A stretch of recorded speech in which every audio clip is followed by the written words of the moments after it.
Chris found love, but it's complicated, man.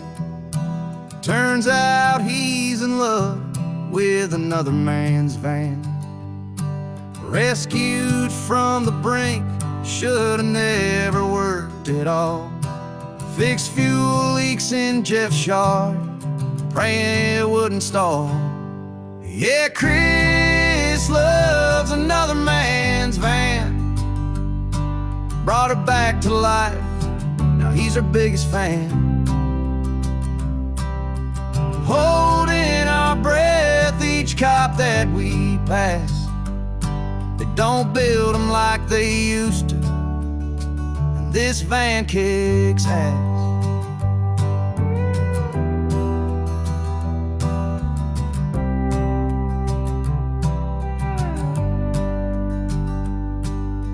The 1,800 miles along the coast we cruised. Brent's heart fell deeper every turn he used. Chris felt the spark, he just couldn't resist. Old van charm, man, it shouldn't feel like this. Yeah, Chris loves another man's van. Brought her back to life, now he's her biggest fan. Holding our breath, each cop that we pass. They don't build them like they used to, and this van kicks ass.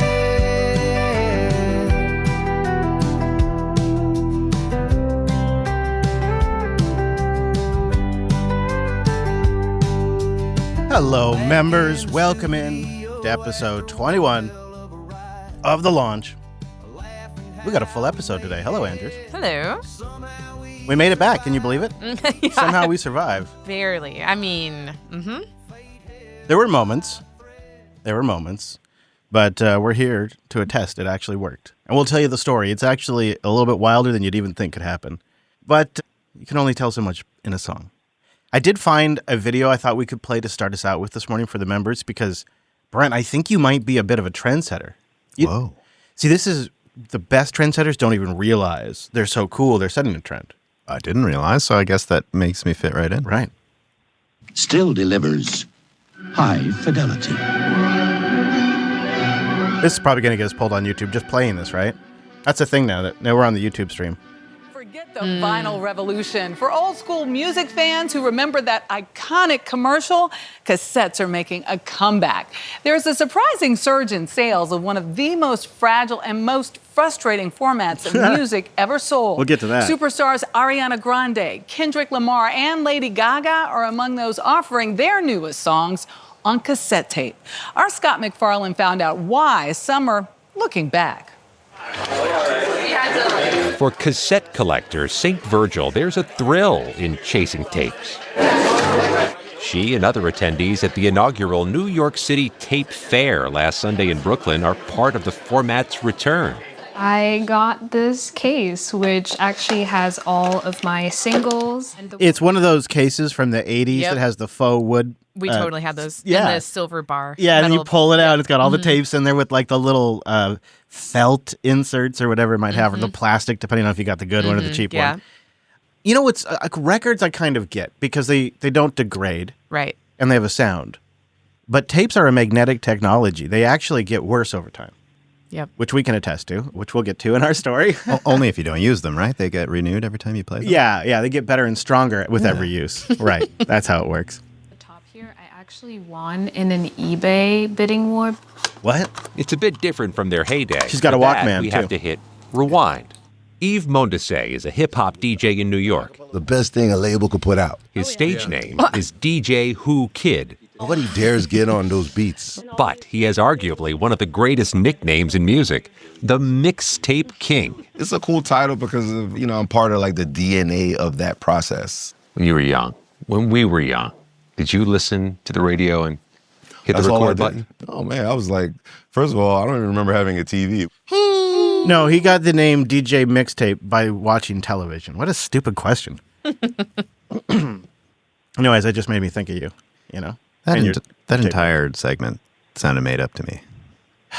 Why do people want tapes? It didn't really get to that. I kind of want to I know why I want tapes. Well, I know why you want tapes, but why do they want tapes? They got iPhones. Maybe, I was going to say maybe they have the same situation. They got Bluetooth head teeth things, you know?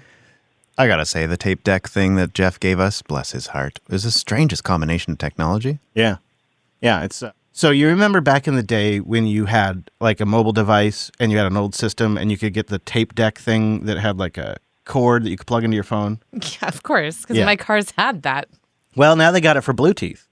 Because phones don't have 3.5 inch jacks anymore. So now it's got like this little tail with a little antenna. Yeah, basically. Yeah, with actually a microphone on the end of the tail too, so that way you could use it for hands-free calling with your old school radio. But because there is a tail sticking out the way it is, it doesn't quite go in all the way, first of all. But you also then have to go through this arbitrary like squeezing process of the tail to get it to pair with your phone. And then like squeeze it to get it to connect. It's very strange. And so it's this weird combination of you put the tape in, but the tape itself has its own lithium power source, so it can be powered on and connected to your phone, and your phone can be playing. But if you don't have the radio turned on, so that way the motor is turned on and the tape is spinning, you don't get any sound. And your phone doesn't know, so it's just sitting there streaming to this tape deck because it has its own lithium battery. And so you got to turn the machine on. You got to make sure the tape things are spinning. Then you got to make sure that you squeeze the dongle so that way it connects to your phone. How long is that company going to be in business? I don't know. Because this seems like a real lost leader. Well, guys like Brent are keeping them in business. Well, Jeff, really. We would have bought one. There's nothing digital here. No, there's nothing digital here. Co-owner Corey Fireman has them priced between a few bucks and $20 for rarer material. Do you think having like a physical thing that is small that holds this thing that you really like love is real and cool? Well, you could just write like a FLAC to a thumb drive, and it would be lossless. Mm. And it would those still die. not probably as fast as a tape. Maybe a thumb drive would die, but I don't know. Get a high quality thumb drive. People would actually want something like this. I think Zip that there's disk. a surprising There you amount of go. young kids who want What it. could I'd go say, wrong? like 20-year-olds. The resurgence is being fueled by artists like Harry Styles and Billie Eilish, now selling some of their music on cassette. I'll say I think we're also a little bit ahead on this because we proposed trying to release an episode of Linux Unplugged on floppy disk. Which looks cool. We do have a single run, which was highly compressed and gifted to us. Right. That's true. Brent and I, we've been running nonstop. So I haven't unpacked from Linux Fest yet. I haven't. And then I really haven't unpacked much from I did do laundry, but other than that, from our trip, because it's like only a few days until Brent goes back to Scandinavia until we go to Boston. And so we've been rushing through a few final projects. And last night, Brent did like an emergency water bay electrical fix for us. Hopefully one of the last fixes, although I think we have one or two more improvements to make. But you rewired our power. Yeah, I guess it was the combination of fixing a broken problem and also an upgrade. Yeah. Fix it better. What's the background here? So Jeff years ago made this really nice box. What would you call it? Like an electrical distribution box for the DC power It's that got goes plugs into and switches and ESPs in there. It does all kinds of stuff. That's awesome. But in the rush of things and miscommunications with distance and stuff, it never quite got installed the way you wanted. Because you had pictured that box having sort of high current capabilities to run both big motor stuff, pumps and whatnot. Yeah. And it was more like capable of running lights. Which it did well, I think. Mm-hmm.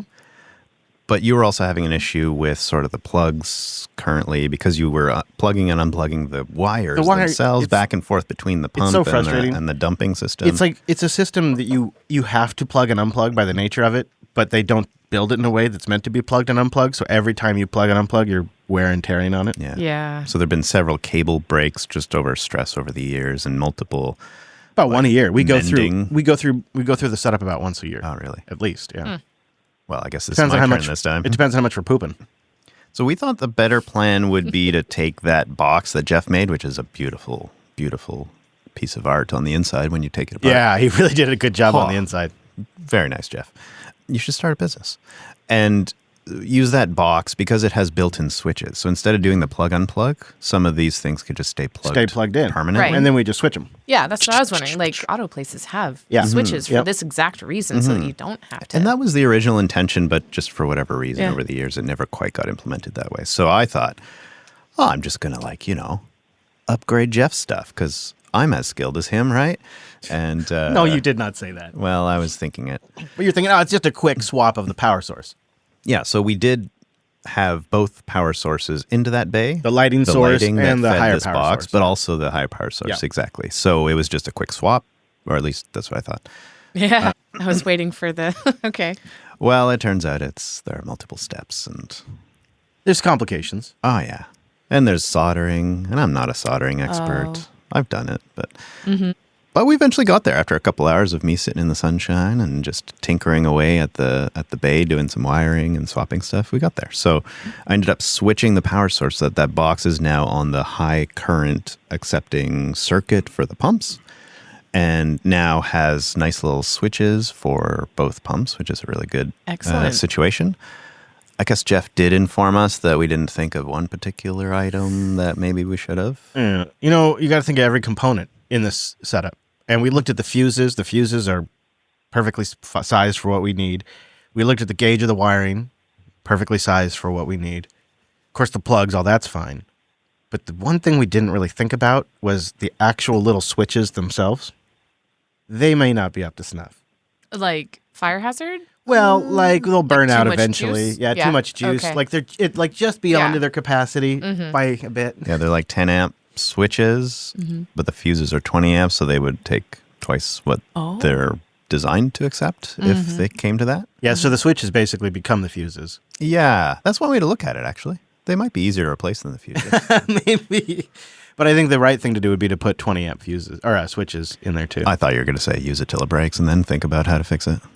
Well, except for then I can't, dump tanks. I don't have a toilet. Shitter's full. Yeah, Yeah, but I won't be around to. Yeah. Or maybe I will be. But anyways, Drive I do that think thing to it's you. It's summertime.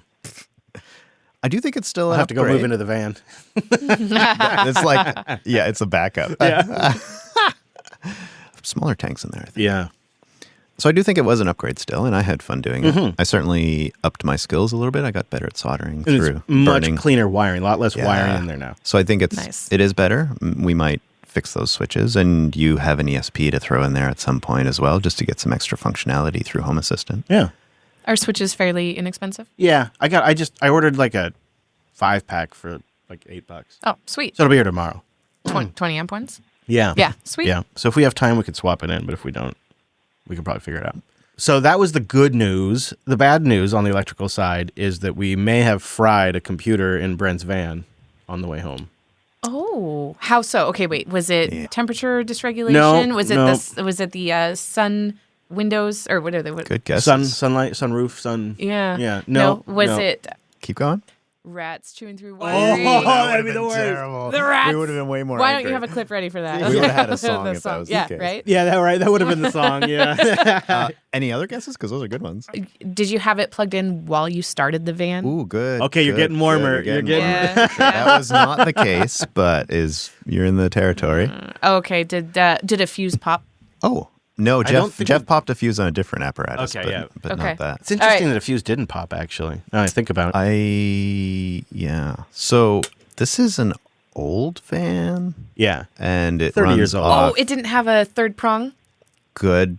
Also, good guess. So so this computer is great because you can run it off the DC system. So what the Like the cigarette van- adapter if you need to. Exactly. Yeah. So what the van kind of outputs by default is, and that's how we were running it up to this incident. Let's Yeah. call it. And it ran great because it's getting what it needs. But once we got back home here, I decided, I'm going to sleep in the van because, like, come on. And the difference is we had the shore power plugged in so that I can have extra, niceties. And it was an extension cord connected to an extension cord. Oh, really? No. Right? Was it? I think it was. Here's Yeah. your setup. I wasn't even looking at it. Oh, my Dirty goodness. juice. I think it was a little low. There's a lot of cable to travel. Yeah, so that power goes into like a distribution system that then converts it to DC to provide power to this computer. Which should have been smart enough to say, hey, that power's no good. I'm not going to switch over to it. But it's probably not. Yeah. Because it's 30 years old. So the DC system's supposed to get between, like 12 volts to 14 volts when it's charging. And we did buy really cheap multimeters to we don't measure this for stuff, sure, but it was reading 18 volts, which should be impossible. And when it was like the last thing I did when I went to bed too. I was like, oh, I'm going to get Home Assistant up and running. Like take 5 minutes to just like boot that up again because we didn't quite have it on when we were driving. For a reason. And it made the weirdest sounds. No smoke. None of the electronic smoke. But it was like boot looping like in 1 to 2 second successions. And as soon as I heard that, I was like, oh, that's not good. So the power source was draining your laptop. It was doing the opposite. Yeah, it was causing It was wasn't bad. charging it. We were Actually, definitely sending that the wrong sucks. voltage to the devices. And then when we got things kind of settled, it seemed like maybe the networking port was blown, possibly. The lights that should light up don't light up. That's the problem. We haven't quite plugged it into like a monitor. So it's to see. cosmetic. Oh yeah, Wouldn't that be Could great? you imagine? That'd be awesome. So that was a little quite a blow actually because we were super proud of that thing. It was like a good a- device, and we wanted the sensors going and stuff. And a Dang. Jeff Trash hand-me-down, which I was proud to have in there. And In another Jeff trash hand me down. he does have an extra one under his bed, I noticed. Oh, So I should grab on that one. But we'll see. Maybe we can fix it. I'm not sure. I don't know. Could Hopefully. it's just an electronic thing. We're Maybe gonna- it's just a component. We'll put it here on the bench and, hook it up to a monitor, hook it up to a known good network connection, and see what happens. Because maybe all that happened is your router died. No, it was working fine. I could log in and everything. I'd actually rather your little router died. than- me too. yeah, right. Wouldn't that be nice? So we'll see. I mean, we haven't actually solved the strange 18-volt problem. We just kind of decided to ignore it. Yeah, that's phase 2. Yeah, That's that's tomorrow's problem. Well, we got Boston coming up next Sunday. This Sunday, right? This Sunday. Oh my God. And then Brent has some stuff he's doing in Arizona for a while, so we'll come back to it in a little bit. And I've figure it never out. been to Arizona. It's nice in Is some it? parts. In some parts. Okay. Where you're going is nice. I hear it's warm. Yes, it is warm. Where you're going, even though it's up high, it's still going to be warm. But don't worry, you'll be closer to the sun, so you'll tan. He becomes brown, like Dylan, so he'll be all right. My tan crayon. That's what I call him. All right, are we ready? Chat room, are you ready to start bang suggesting? We need those. I think dirty juice would be good. Chitty Bang Bus. That's not bad. The Chitty Chitty Bang Bus? Are we gonna address a Bang Bus name alternative? Well, we're looking Today? for them. We're shopping right now. Yeah, we're trying to get people to suggest Bang Bus names for us. We are accepting alternatives. Yep. There have been many suggestions. Nothing that's been, stellar. We're really looking for good alliteration. But, we'll see. I feel like it's out there. It's out there. So. My brother thinks we should name it Jean-Claude Van Damme. It's long. Yeah, long. Jean-Claude for short. It's still long. Yeah, It needs to be like one word. Claude. No. No, because we just call it Van. We just call it Van. Which That's so original. I know. It's no good. So anyways, you need to get locked in on that and start vibing on it, Brent. Okay? All right. The whimsical waffle wagon says hybrid. Waffle Wagon was one of my favorites, Waffle but Wagon's then you have great. to go through the whole explanation of the waffle smell story, and it starts to become one of those, it's funny if you were there stories. Yeah.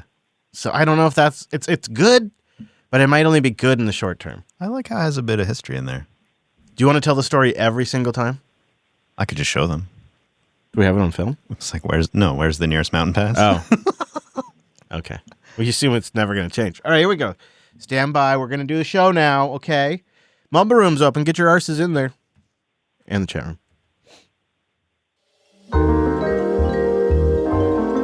This is The Launch, episode 21 for May 13th, 2025.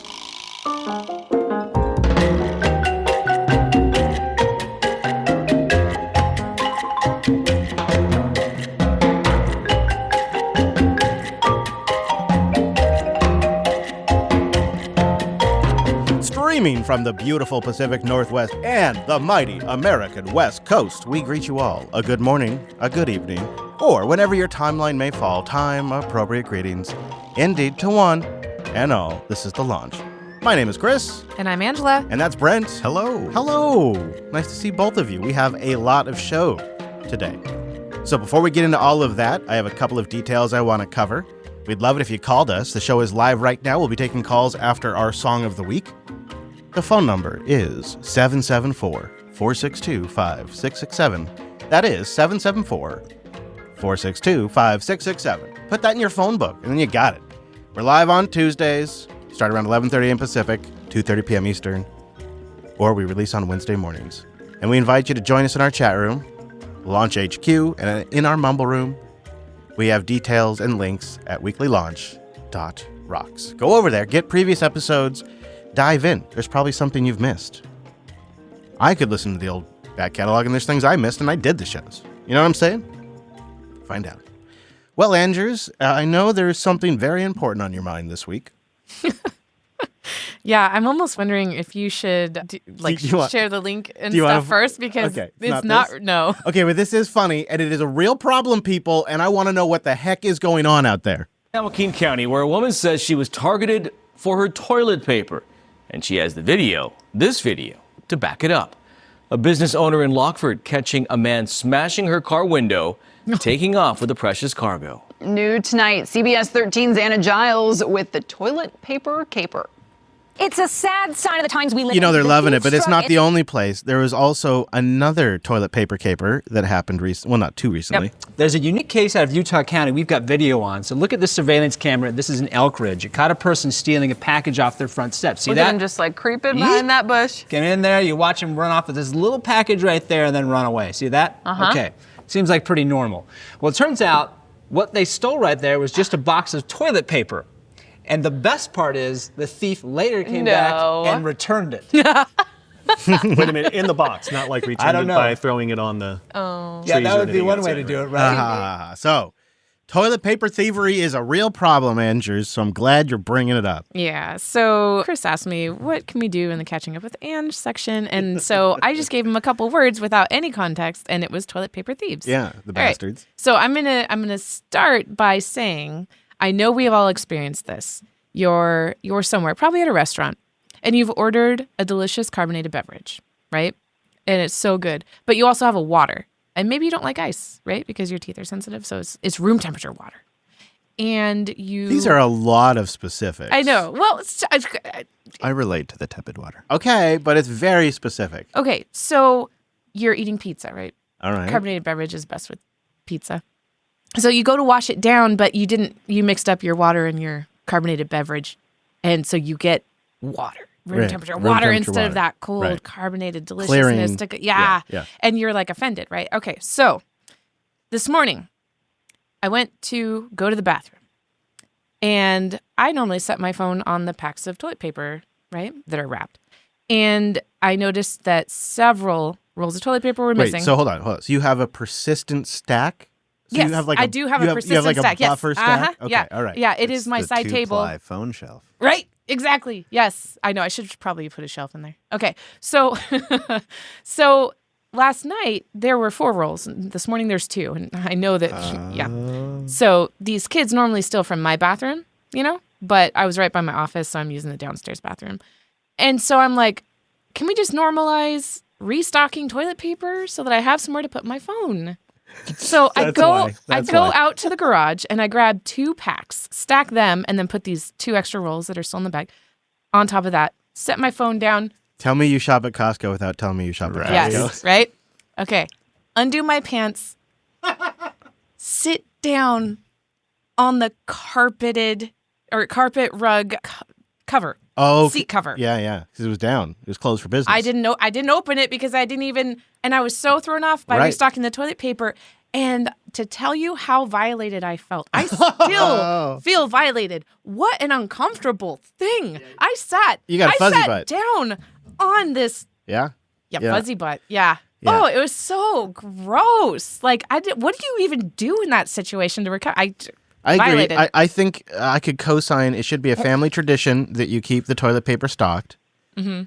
If they who dealt it should restock it. And The also thing, along with that, I feel like it should be a family rule that you properly orient the toilet paper so that it is new tear forward down. Right? I feel strongly about this. I know. And I know there's a couple people, I'm not going to name them, but there's one in particular, maybe two, that often stock it the reverse way. Why would you do that? And so the first thing I got to do before I can even lift the lid for Biz is I got to like flip the toilet paper. You know what I'm saying? Chris, I do the same thing. Yeah, you gotta get the place right. I even go to like friends' homes and I'm like, oh, they're doing it this wrong. I gotta flip that.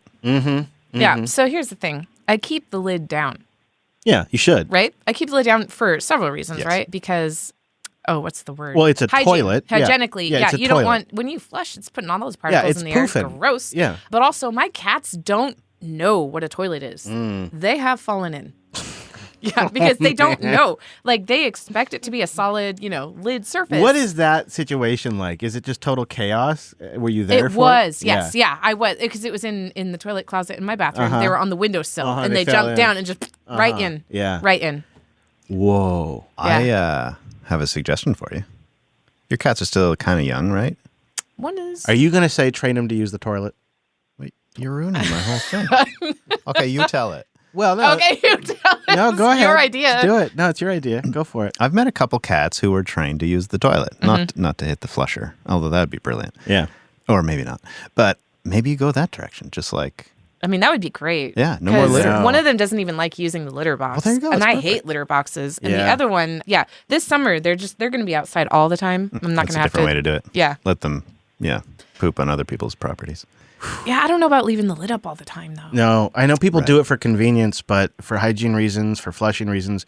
Plus, it's just solves if you do have a significant other who has a strong stance about not leaving the lid up.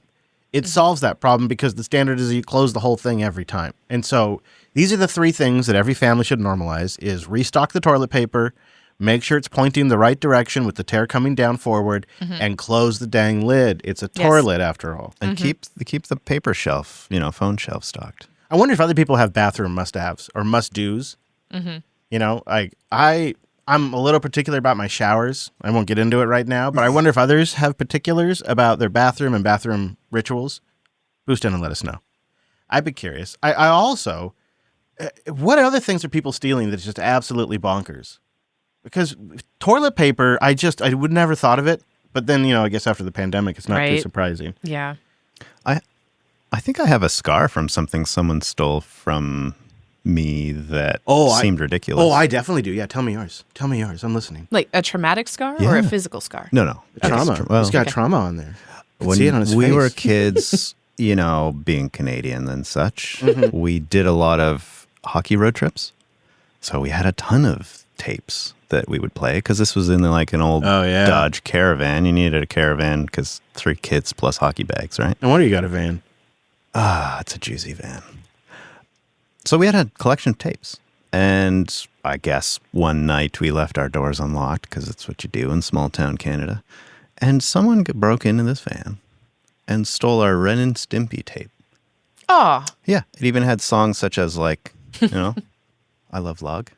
And I never recovered from that one. That's rough. And I've not trusted society since then. Two stealing traumas for me from as a kid. I had a massive haul for Halloween one year, and I think I set my bag down somewhere outside, and outside, one of the big kids came along and stole my whole bag of candy. And then another time, it was also a Halloween thievery.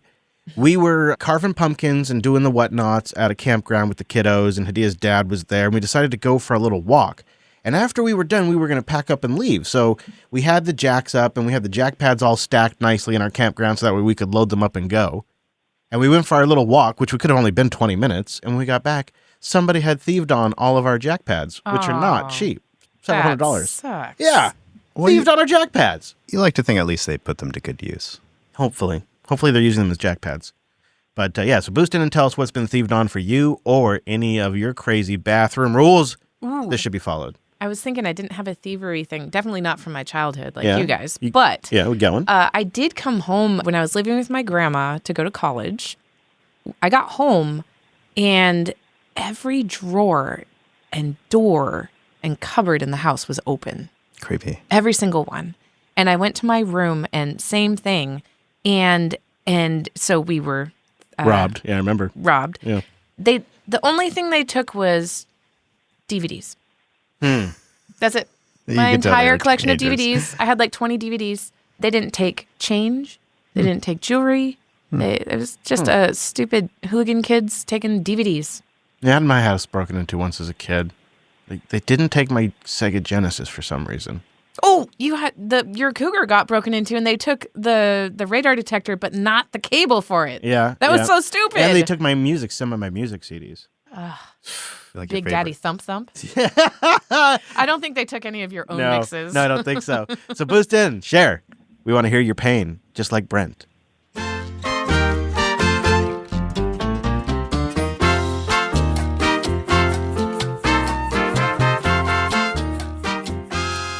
So we are back, and it was a hell of a ride. So just a quick recap, since we have told the story in bits. Brent picked up a abandoned van from Jeff's folks, from Jeff's family, and it hadn't been on the road since at least 2019. And it was in pretty rough shape, some leaks, tires are completely rotted out because it sat in the hot Los Angeles sun nonstop.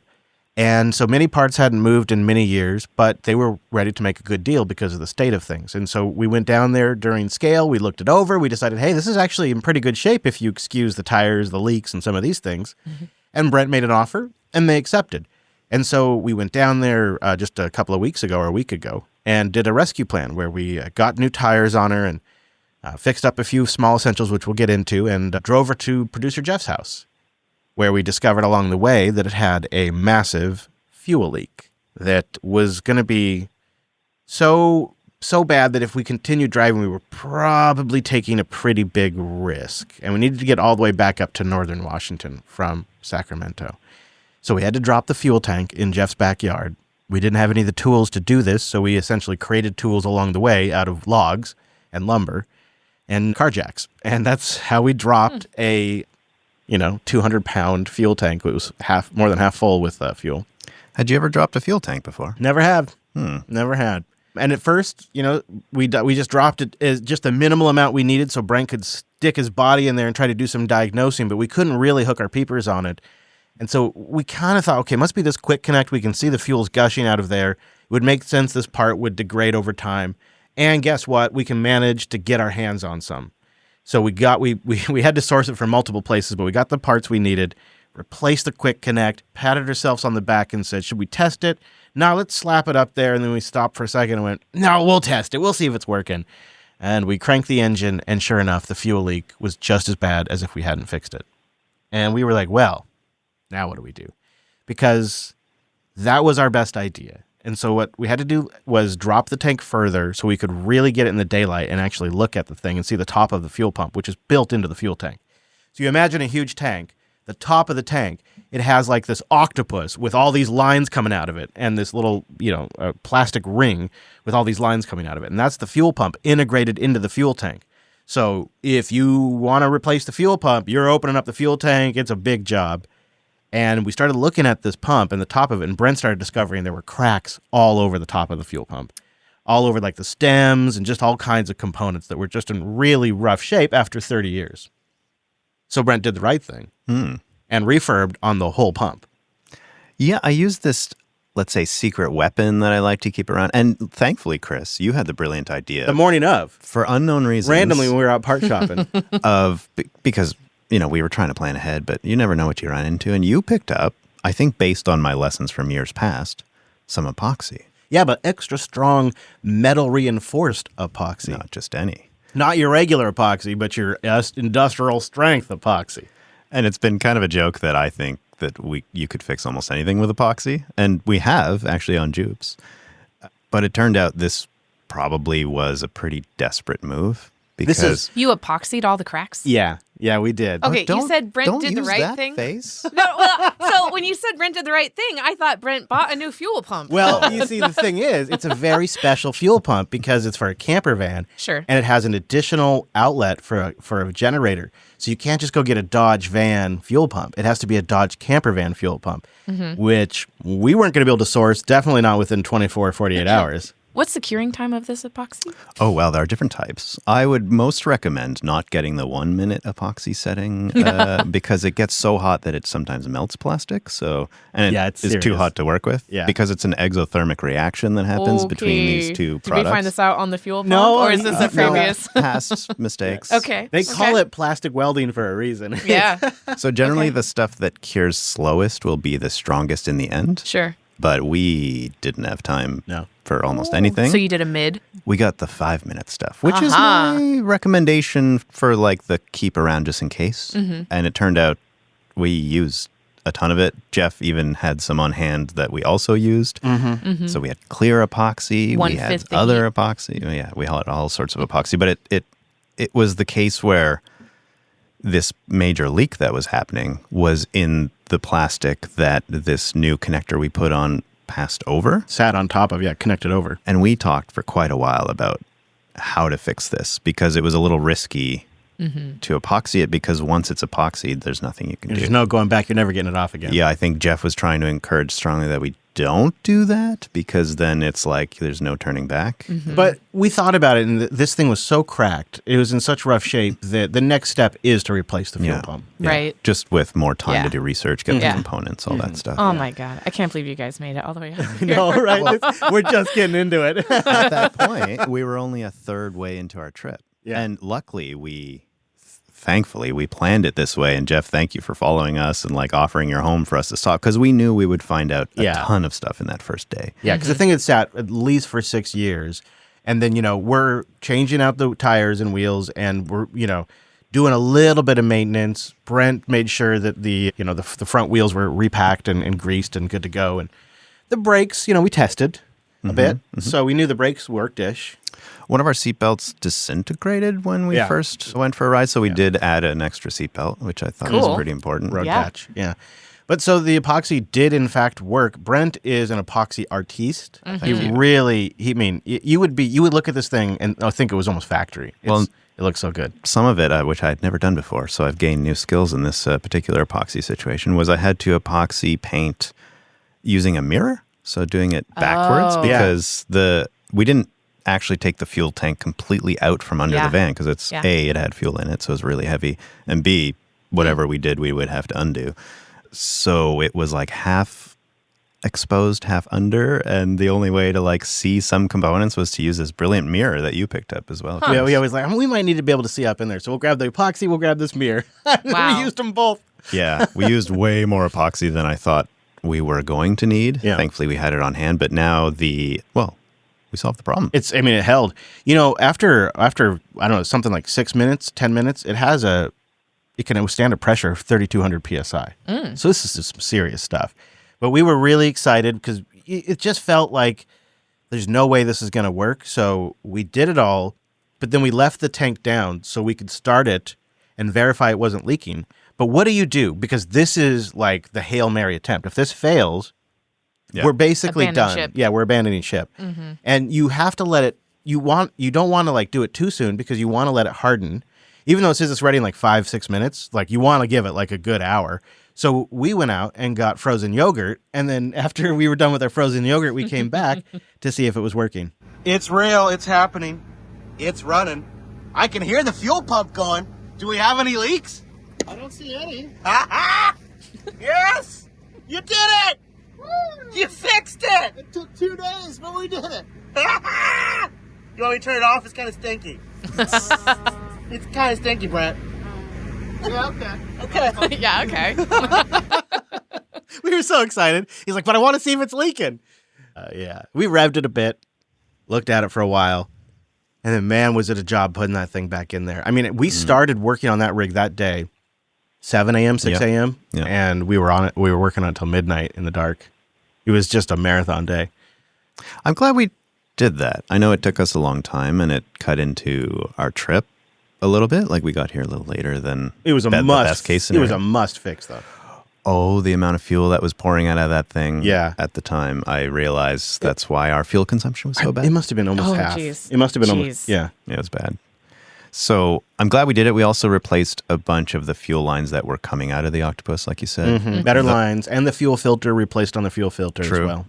Those things I spotted on day one because I did a, shove a Brent under your van and see everything that might go wrong. That was on my list of things that I knew were potential issues and I would just ignore. So I'm actually glad we got to replace those. And the entire time we're like, well, how long do you think this is going to take? Yeah. Before we started, I think Jeff says 4 hours. Brent's like, 4 to 6. No. I was I knew exactly how long it would take. And you guys were rarely the optimistic ones. And I was like, guys.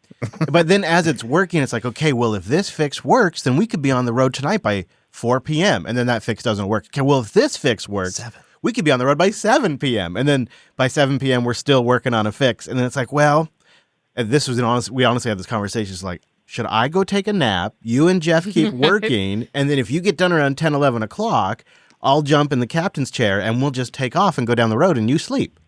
And Brent's like, maybe we should do that. I don't know. That could happen. But then, of course, there were so many other little things to do that I just kept puttering away while we got everything ready. And then, about midnight, we realized, okay, we're not leaving tonight. All right. Well, we're going to leave first thing in the morning. We're going to leave at 5 a.m. And to Brent's credit, thank you. He was up. He was ready to go. It was almost a flawless victory. We're on the road, just a little after 5:30 a.m. B-Rent is in the captain's chair, awake and driving, if you can believe it. And she's under her own power. After a minor incident we had to resolve before takeoff, which we resolved quickly, and we don't need to mention that Brent killed the battery, and so we couldn't leave super. We're not even going to bring it up, because we're on the road and we're happy.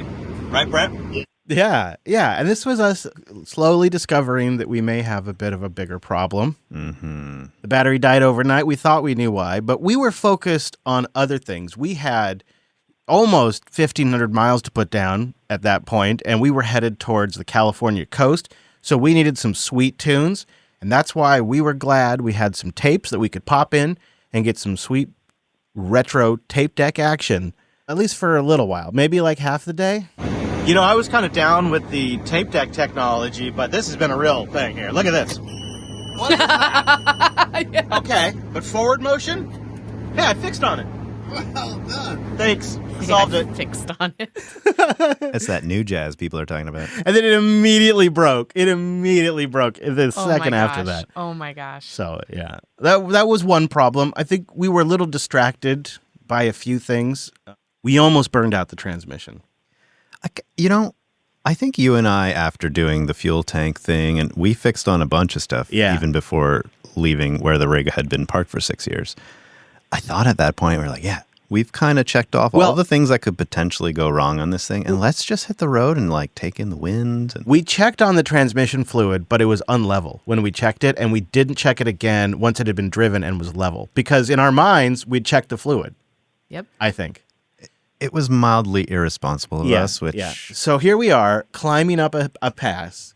Brent's asleep in the copo seat, and I'm in the captain's chair. And I've been grooving along now for about an hour, and we're climbing, and this thing's a pretty good.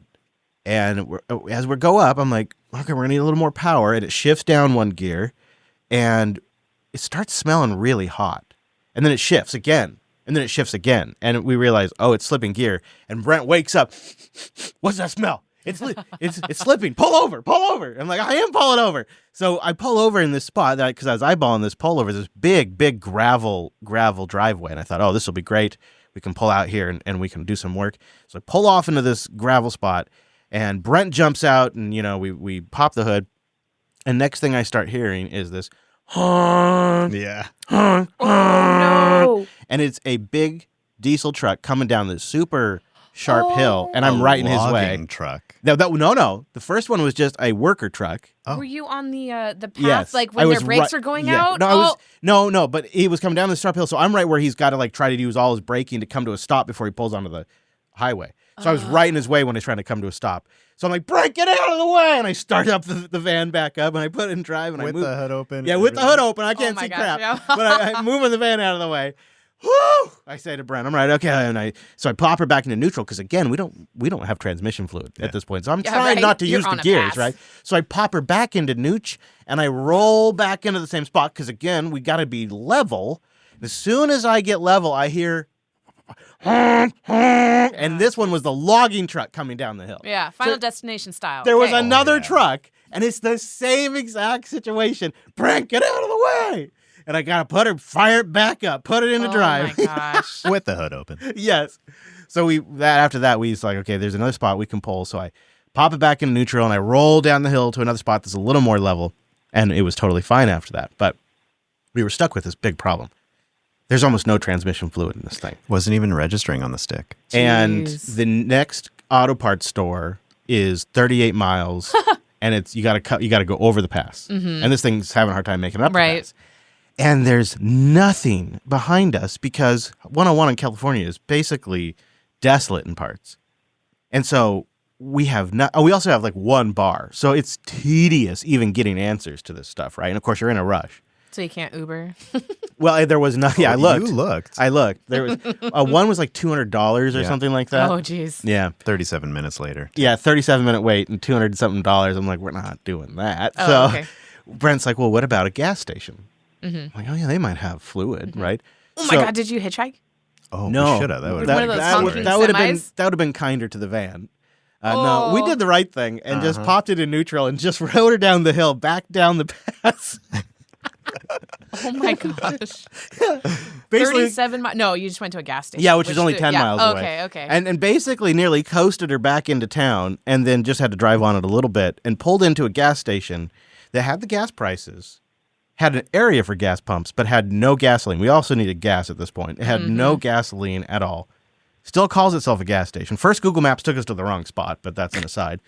Which was tense because like we're driving on this transmission with no fluid, and Google Maps is taking us on a random, spot. I had never seen it that bad. It was bad. It was all backwards. But we pull into this old rickety gas station that's no longer a gas station, but still has California gas prices. And sure enough, they have a small but useful auto section. And one of the things they had is like this generic automatic transmission fluid that is compatible with the van. Because basically they haven't gotten new supplies since the 90s. Yeah. Did you pick up a couple cassette tapes too? Oh, we should have looked. But the lady behind the counter was very surprised to see someone come in through the door. Yeah.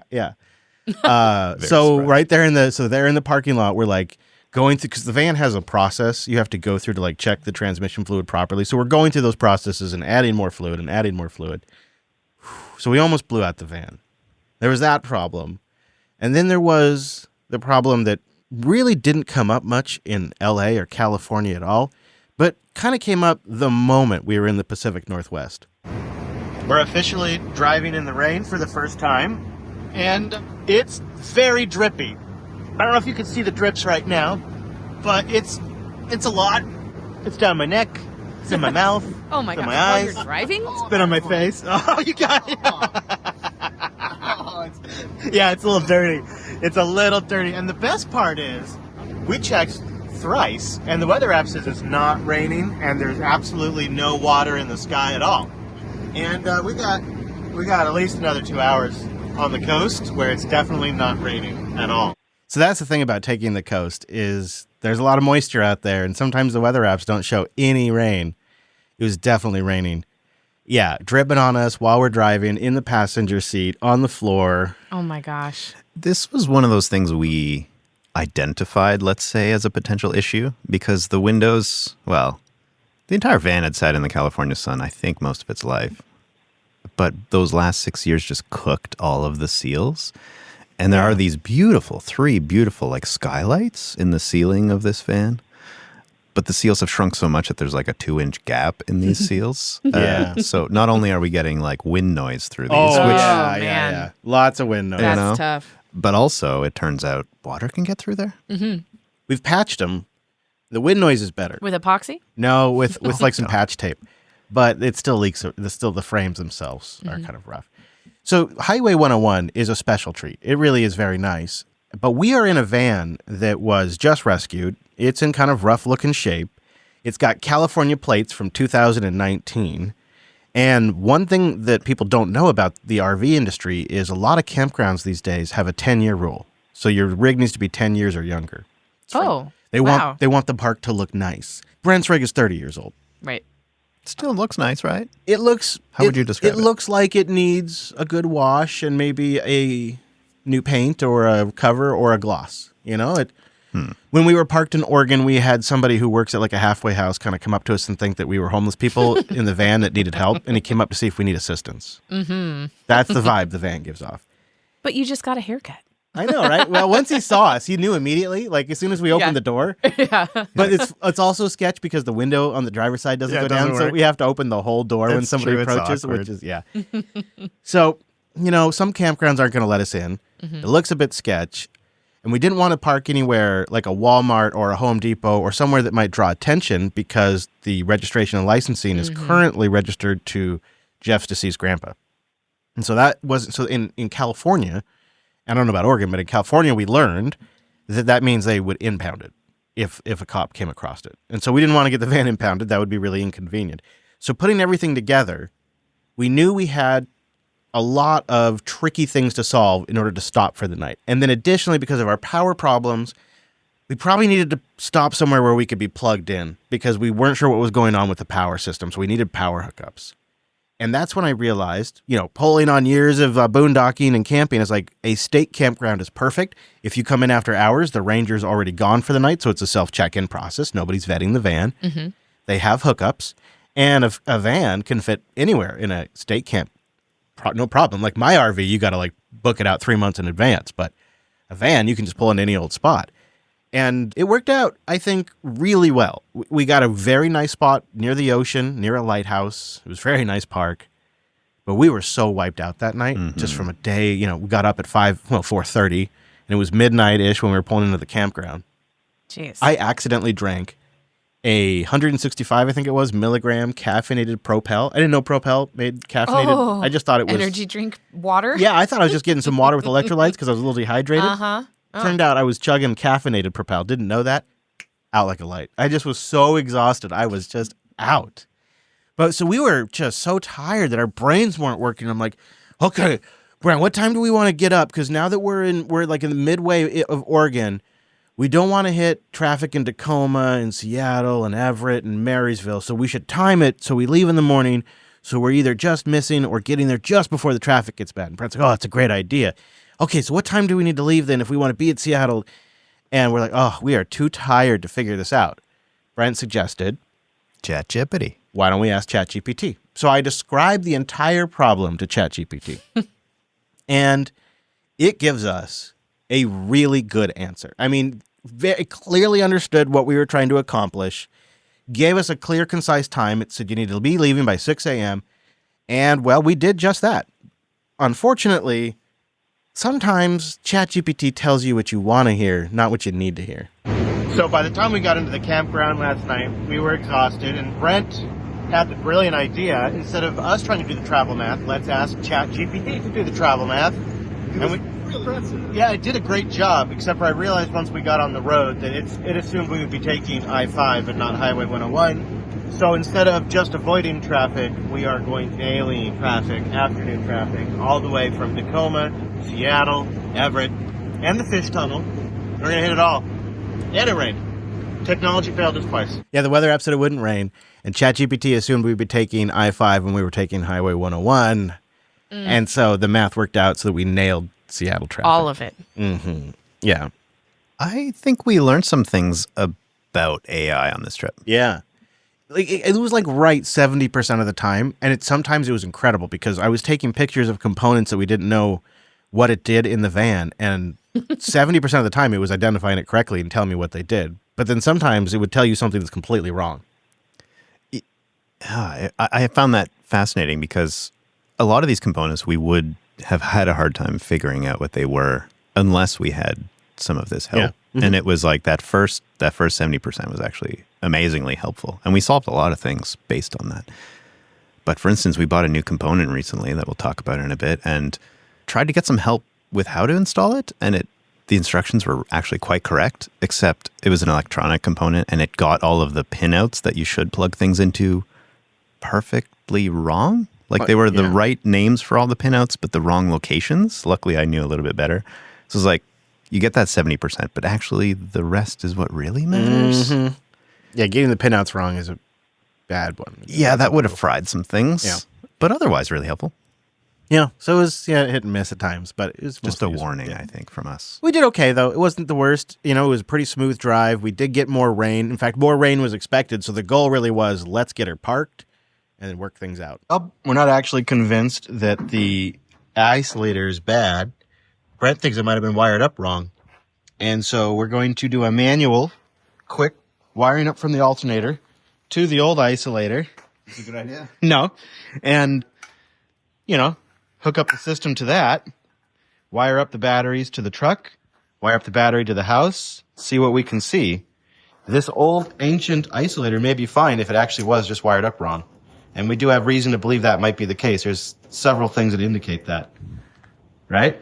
Save me. So, jumper cable to the alternator, what could go wrong? It's totally fine. Could just replace it, but, that'd be $75 is to test it.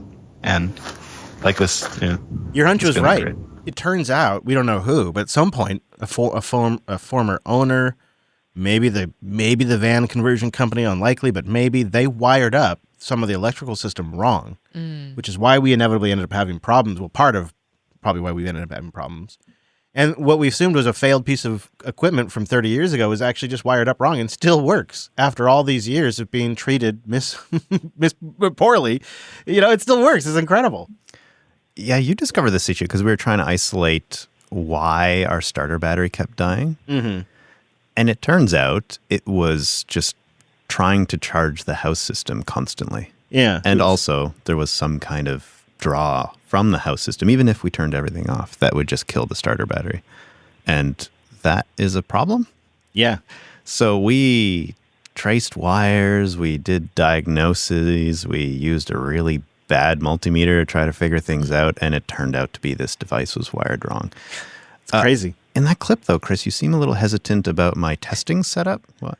Brent literally took jumper cables you would use to start a car, clamped it onto the alternator of the engine, and then clamped it onto this device to get power to it.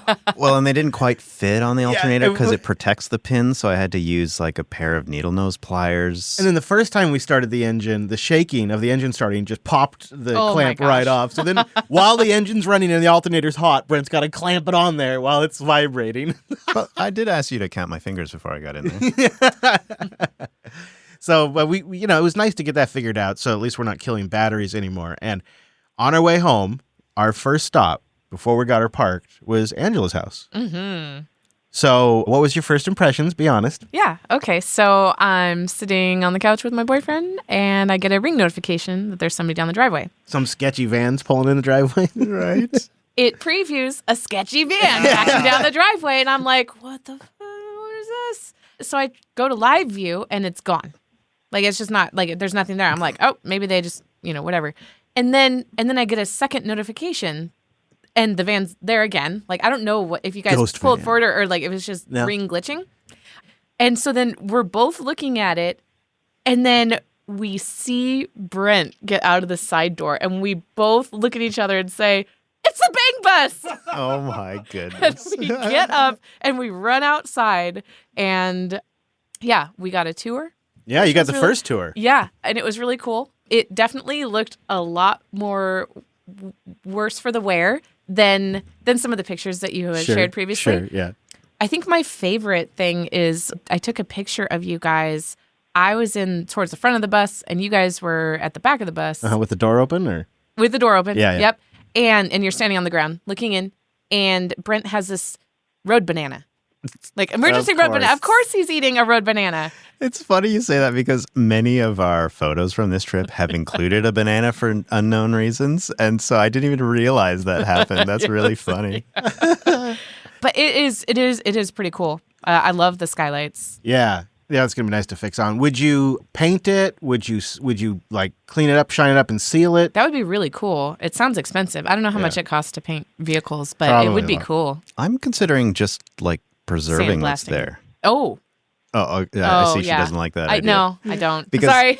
if I had to describe the condition of the paint, Chris, help me out here, but I think I would describe it as like... Sun tortured?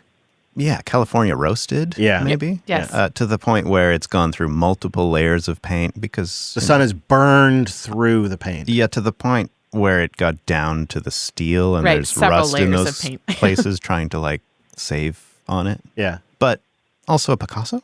Yeah. I mean, it's nature's art. Uh-huh. Yeah. So I was thinking just clear coat it. Yeah. Well, wash on it first. Oh. Get some of that peel and paint off there. All right. Yeah. That would be, maybe the thing would be to get the dyeing paint off.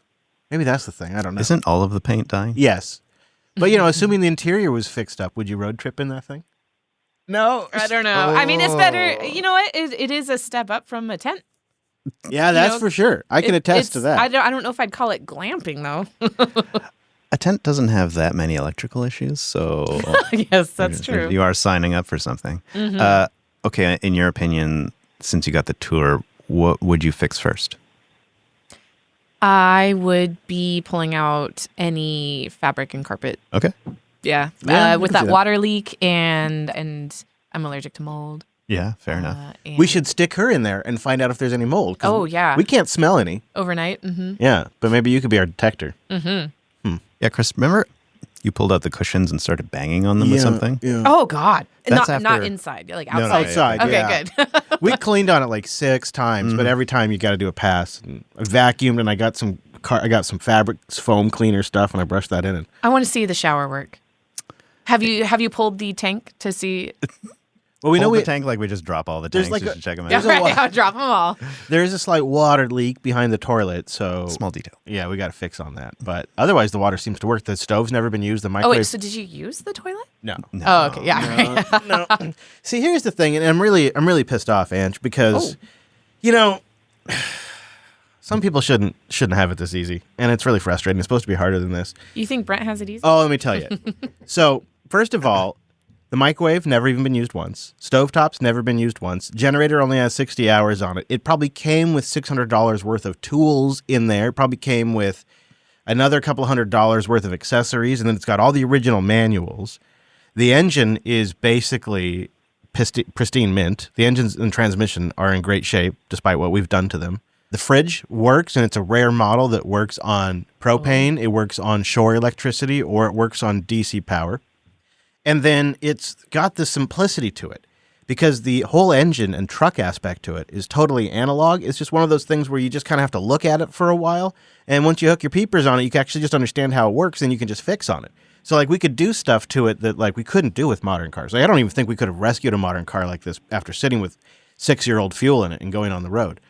And so when you try to look for a vehicle where the frame and the engine are in great shape, but the house just needs a little bit of work, you're looking at like $10,000 for a vehicle like that. Or, if you get one where everything's in decent shape, $15,000 up for vans that are even older than the one Brent got, because his is a 91 and these are like 87s and 88s and 85s I was looking at. So it's a hell of a deal. It's just not supposed to work that way. You're supposed to get royally screwed on your first rig, have lots of regrets, get way in debt and make all these poor decisions, and then slowly dig your way out and be a man about it. But instead, you had to go and get a great rig, which you can build on, and basically anything you do to it's a net positive value-wise. It's so frustrating. You know what I mean? I feel like you're both frustrated and also have fallen in love with this thing. Yeah, we need sad harmonica. Yeah. Because like 3 times. I love another man's vans. It was like my sad harmonica. Do you like it? You've done way better off air. I don't know what's going on. Yeah. No, it's sad, dude. It's sad. You're making me sad. But it was at least like 3 times a day on the trip while we were driving down the road. And you were like, these old rigs, these old engines, it's just a different era. Don't build them like they used to, Brent. And yeah, I could see like your philosophies about engines. Well, it's way simpler. It really is. Mechanical empathy just like changing as we sort of spent more time in this thing. It's also much easier to drive. So there's that. But we really, we had a lot of like expectations. We had sort of these ideas of what we would accomplish and all the things we would do on the drive back. How do you think we did? How do you think it stacks up from the vision to what we actually accomplished? That is a really good question. I mean, last episode, we kind of asked some big questions about whether this was crazy or not. But going into it, I think, at least for myself, I left a lot of room for unknowns. I knew it was a good idea to stop at Jeff's on day one because we would discover something. Yeah. I know we had a list of all the things we wanted to do to the van before we even started getting on the road. But it, looking back, was a bit basic, like making sure all the fluids are good, changing the tires, cleaning it up a little bit. And we could not have predicted the entire windshield wiper system being in pieces or forgetting to tighten the lug nuts on the wheels or having to, add extra grease on the bearings because we discovered a strange issue or, so many things that we ran into. So I think luckily I left room in my expectations for having to spend time on that. Yeah. And we left flexibility in our trip to be able to take a day or two somewhere. Thankfully. And Jeff was able to let us crash for a day or two. Well, could you imagine? No. If we probably would have died. Yeah, most likely. Either from the exhaust leak or from the gas leak. Well, either one, we would have died if we hadn't fixed. Yeah. I think we did well in fixing problems before they became critical. Yeah. The transmission was a bit hairy. That was a miss. We fixed it. We did. And it says something about transmissions of that age. But I think we did all right. Yep. I mean, there's still outstanding work to be done, no doubt about it. From leaks to electrical and oil changes and maintenance in between. And paperwork is still an area. Oh, yeah. We really don't. We don't really know that process. Last episode, we had a couple of categories, right? The travel was one of them. Number one was travel. And I wasn't sure if we made the right plans. But now looking back, I think it was perfect. We hit about the mark of when we wanted to come back. Maybe a day later of ideal, but actually pretty good. Another category was all the mechanical stuff, and we kind of went over that already. But that third category of the paperwork, remember I was saying how important that was, especially for importing/exporting to Canada, which is my end goal. And how did we do on the paperwork, Chris? Well, we got signed paperwork from the people that were taking care of it in California, but they're not technically the legal owners because the legal owner is deceased. But they were the people that were next of kin. So we got paperwork from them. But otherwise, that's all we have done because it's like, how do you transfer something that's registered to somebody who's not alive in California? It's probably considered abandoned by the state at this point, and then move it to Canada, and then get it registered in Canada. It's like, that's quite the process. So that's still figuring out. Yeah, when we first started this trip, I was like, oh, people have done this before. But when you start looking at all the details, I actually think we're quite a unique case in trying to get this thing registered in a different country. There's some edge case here. It needs work. Let's say this category needs work. But there is a third category, or a fourth category. You should ask Ange this one. Yeah, okay. What do you remember think, the fourth category was the viability of all of this? So what do you think? Is this so our question last time was, is this ridiculous? Yes or no? Or both? No, I think it was viable. Yeah, no, I totally. You guys did it within a logical time frame, and you troubleshot a lot of things. A lot more could have gone worse or gone bad, right? It sounds, I don't know. It sounds good. It's got a lot of potential. It needs work, but it's got a lot of potential. The paperwork is probably the hardest thing at this point. It's hard to spend a lot of money on it until the paperwork's all done because it's you don't really know what the end result of that is. I'm also proud of us for not doing anything that wasn't safe. What? What van were you riding in? Well, okay, maybe my definition is a little different. Yeah. No, we didn't go too crazy, right? We had some soft limits, let's say. Yeah. And I thought that was good. I have a question for you, Chris. Okay. At what point am I considered a certified van lifer? When do I hit the point where you think I have enough experience and well, you gotta hard knocks? You gotta go live in it for a bit. Well, I'm on day nomad. I spent four nights in it so far. Yeah. You're getting. I don't know what that threshold is because it's like road trip combo, but you did a road trip. You might be there. Probably depends. It depends on how long you lapse now, I suppose. Right? That'll be the defining. True. That'll be the defining line. There's a lot in there. If you have any questions or you have any feedback on the old bus trip, boost in. Let us know.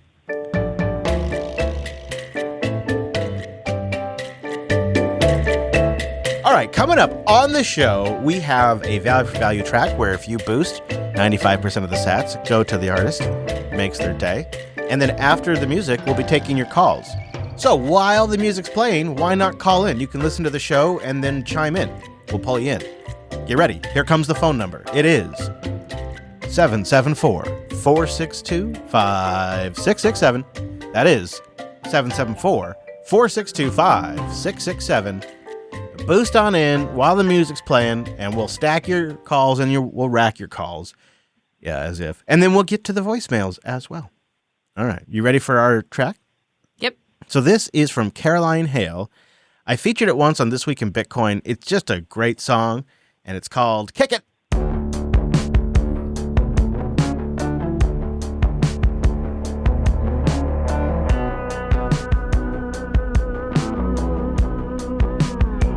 Oh, I just wish you'd play it cool, boy. Learn how to kick it on your own. Just wanted someone to go home with. Now I just wanna be alone.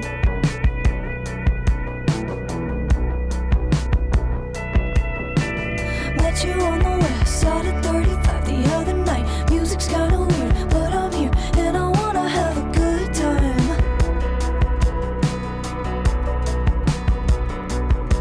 I'm on a late July high. Summer nights are getting blurry, but I remember you 402, almost like it was a movie.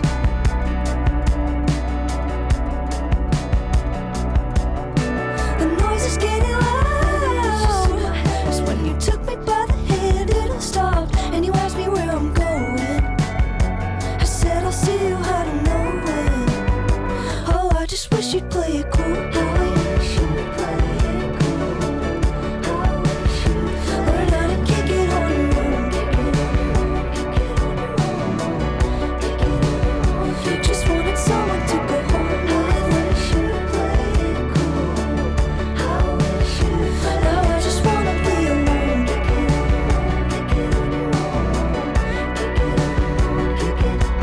Kings of Leon on repeat, stars on fire in the basement. Wish that I could dance, yeah, romance. Instead we ran around the room. He said that I can't dance too. Now he's stepping on the gas, moving way too fast, getting mad. Honey, unlock all the doors, 'cause I don't want this anymore. Oh, I just wish you'd play it cool. I wish you'd play it cool. Learn how to kick it on your own.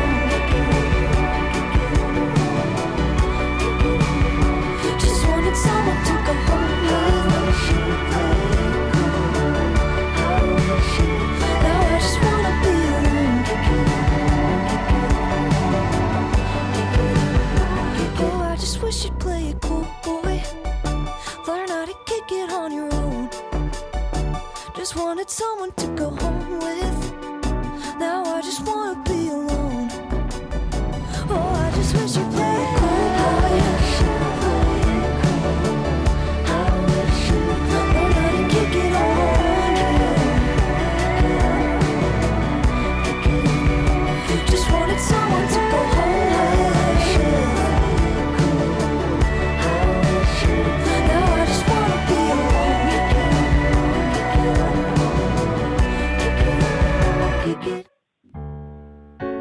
And now it is time for Le Boost. Oh, we do have some boost to get into. And Brentley, I think you should read our first boost. It's a baller boost this week.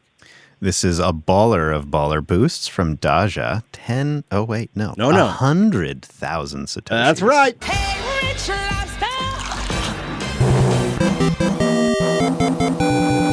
in hot with the boost.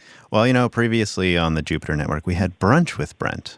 I think it's high time for Lunch with Brent as a worthy successor. Would it be like a little edgier? Not like super edgy, but just like a little more edgy? Like with mojitos, you mean? Yeah, maybe. Yeah. I'm into it. I'd love it. Lunch with Brent doesn't quite have the same ring. Lunch with Brent? No, I think brunch is tough to beat. Yeah. Open to suggestions. Yeah, but What I about, like it. What about Lent with Brent? Just every season we celebrate a holiday. Special once a year. Thank you, Daja. Appreciate that awesome baller boost. Turd Ferguson's here with 30,444 sats. Turd Ferguson. Says, thanks for getting me into Bitcoin. I just hit 100,000 for once. My wife thinks I'm actually smart. Appreciate you guys. Heck yeah. Also, happy Mother's Day to Angela and all the Thank moms you. in the audience. Yeah. +1 to that. Thank you, Turd. I did it 3 times. That's right. Odyssey Westra's here with a row of McDucks. This old duck still got it. He says, I had just got to tune into the tail end of the show, and I love the Bang Bus song. Sending you some sats because my fountain wallet was locked up on me. So I couldn't boost on my drive home from Linux Fest Northwest. So catching up now. I love seeing you guys at Linux Fest Northwest. No, we didn't get to interact much. I had somebody with me this year. He brought people. That's good. Wow. You know, bringing outsiders to the Linux world is a good thing. And he says that person also really loves the launch. Hey, shout out to them. Mm-hmm. I think I convinced her to download Fountain and add it as her first podcast. Wow. Awesome. First podcast. Odyssey out there doing the work. Thank you. Appreciate that. You know, that's word of mouth. That's how it works, buddy. You know that. He's been a long timer. He knows that. He's in the live chat today, too. Mm-hmm. And Podbun rounds us out with a row of ducks. 2,222 sats. I use Brave right now. I don't usually have a pin tab, but the first site I open is usually YouTube. Okay. I do. So my dirty browser behavior is that I have multiple browser applications. I've got Firefox on my main screen, and usually Firefox or another browser on a second vertical screen. And then on another horizontal screen above my main horizontal screen, I have one Chrome browser, which is what I use for YouTube and YouTube Live TV. Just because it's Chrome, and I just dedicate it to that. You're looking at me like you're disgusted. Well, it's just like the Google theme on that one. Yeah, I know. It's a lot. And you listen to music and podcasts At the same time? at the same time. And videos. Yeah, I know. Yep. It's crazy when I used to do that. But now the kids do it. I know. All the Gen Alphers. Yep. They're out there doing that. Thank you, everybody who boosted in. We did get a few boosts under the 2,000 sat cutoff, and we appreciate everybody. And you sat streamers out there, 11 of you streamed us 6,615 sats. I'd love to see that just tick up a little bit. When you combine it with our boosters, we stacked a very handsome 144,825 Satoshis. It's getting easier than ever. Fountain has a lot of new updates coming into their client and their web interface, making it easier to boost, and they host the entire infrastructure. If you're ready to take the challenge and host it yourself, there's a lot of great paths. You can get started at podcastapps.com. You just need sats and a Podcasting 2.0 app, which also gets you chapters, the live notifications for when the stream is live, and instant releases. Podcastapps.com. And thank you everybody who supports us with a boost or a membership. Don't forget, if you're a Jupiter Party member, you get the extended bootleg version of the show, which I got to say, the traders, they love it. The traders love the vol. Yeah, they love the vol of the bootleg. So go get the bootleg version if you're a Jupiter Party member, because you're missing out otherwise. There's a lot more show.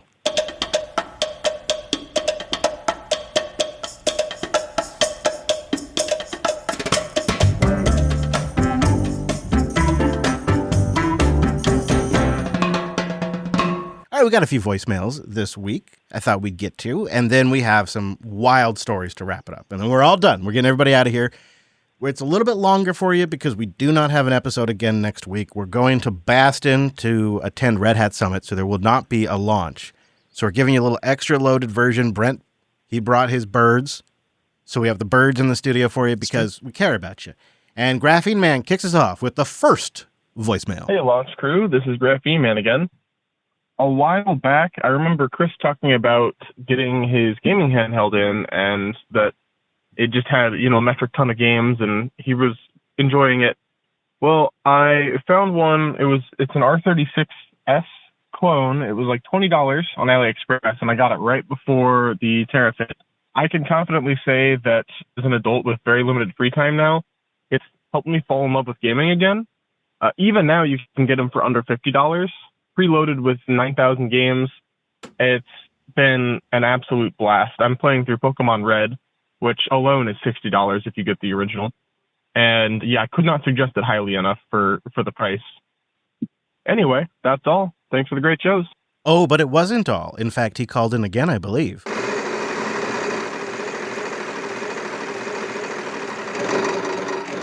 You know what? I lied. I did have something else to yap about. Andrews was talking about her car troubles, and it kind of reminded me of when I first got my car. I have a Nissan Leaf, and unfortunately, the newer models are kind of known for having battery issues. And so you'll be driving along the road, and a gust of wind will hit you, and the battery will drop like 20%. And anytime I took it to the dealership, they basically told me, I don't know, man, that's expected behavior. Even though it qualified under the battery warranty for replacement, it turns out it was a bad sell, as I had suspected, but it took probably 2 months of trying to convince them on the phone, talking to Nissan corporate, for them to actually do anything about it. So I'm convinced that dealerships are not interested in doing anything for you unless they're going to make a ton of money. And yeah, that was my bad experience with getting a new car. Hopefully I'll upgrade to a big boy EV at some point in the future. But for now, this works. And on that note, as you guys have been talking about the Bang Bus, it's inspired me to remove my back seats and do some car camping of my own. So I'm going to try that this summer and report back to see how it goes. That's awesome. Nice. What's interesting is over the last couple of weeks, my car shutter or the engine shutter has returned. Oh. It happened on the way here. That's what you get for talking about it. For an extended amount of time. Now I'm wondering, is this temperature related? Is it because they just did an oil change and they put a crappy oil in it, compared to the previous oil change? Because basically, which was not done at the dealership. I don't know. Something's off. But yeah, it'll be 3 years this July. You got two guys in studio have a lot of mechanical experience in the last 2 weeks who could have a look. But we did get a suggestion after last week's episode. That was 2 weeks ago. Yeah, 2 weeks now. I've been here a long time. Yeah. And the suggestion was maybe to get an ODB2 port recorder that could see some of the history of what's going on. I would imagine like some misfiring going on. Yeah. Oh, yeah. I can go through the list of things that they did. There were pistons misfiring or whatever. And really? They did do some replacement stuff. And Still they happening. did do the diagnosis. Yeah. They basically said I needed to break in the engine. What? And they That's put ridiculous. a cleaner in the gas tank. Oh, we Oh got my snake God. oil we could recommend. Oh my God, it's basically a brand new car, and they're like, you need to run the snake oil through the gas. It literally did it driving off the lot. Oh my God. That's so ridiculous. Yeah, it is ridiculous. Okay, well. You'll get there. All right, just a couple more voicemails. This one is a first-time caller. Now remember, callers, we want to hear your name and town. Name and town if you wish to opine. Hi, Chris and Angela. Love the shows. Thank you for doing them. Wish I'd have found out about you a lot sooner. Anyway, I'm calling because I used to play Shadow of the Beast on my Amiga 1000. Spent a lot of time on that until I finally finished it.